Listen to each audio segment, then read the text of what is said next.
So hi guys, welcome to trendy troupe YouTube channel. So இந்த வாரம் வந்து பார்த்தீங்கன்னா 2 எவிக்ஷன் நடக்க போகுது.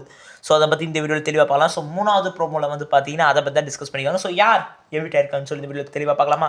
அதுக்கு முன்னாடி நம்ம சேனலில் மறக்காமல் லைக், ஷேர், கமெண்ட், சப்ஸ்கிரைப் பண்ணுங்கள். வளன்னு பேசாமல் வாங்க வீடியோக்குள்ளே போகலாம். ஸோ 2 எவிக்ஷன் நடந்திருக்கு. முதல்ல சேவிங் ஆர்டரை பற்றி பேசிட்டு அப்புறம் எவிக்ஷன் யாருன்னு பார்ப்போம்.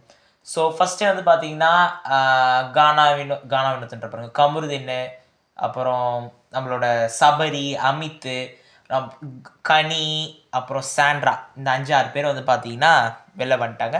உள்ளே இருக்கிறது வந்து பார்த்திங்கன்னா பார்வதி. ஸோ பார்வதிக்கு பயம் காட்ட தான் இந்த மாதிரி வேலையெல்லாம் டீம் பார்க்குறாங்க. ஸோ உள்ளே யார் யார் இருக்கிறாங்க? எஃப்ஜே, சுபிக்ஷா, ஆதிரை, திவ்யா கணேஷ் மற்றும் பார்வதி. இந்த 5 பேர் தாங்க. ஸோ இந்த 5 பேர் மனசில் என்ன வரும்? அடுத்த வாரம் இந்த வாரம் நம்ம சம்பவம் பண்ணோம், ஆனால் அடுத்த வாரம் இதுக்கப்புறம் சம்பவம் பண்ண முடியாதுங்க. இதோட பிக் பாஸ் வந்து பார்த்திங்கன்னா முடிஞ்சிருச்சு.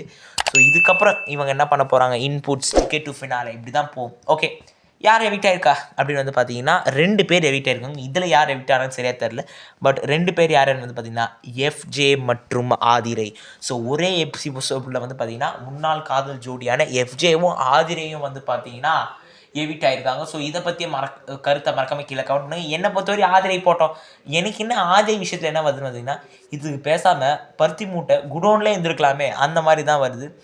ஏன் வந்தாங்க, எதுக்கு வந்தாங்க? அவங்களுக்கு நினச்சதையும் பண்ண முடியல, ஒன்றும் பண்ண முடியல. இதில் வேறு வெளில போகணுன்னே சொன்னாங்க.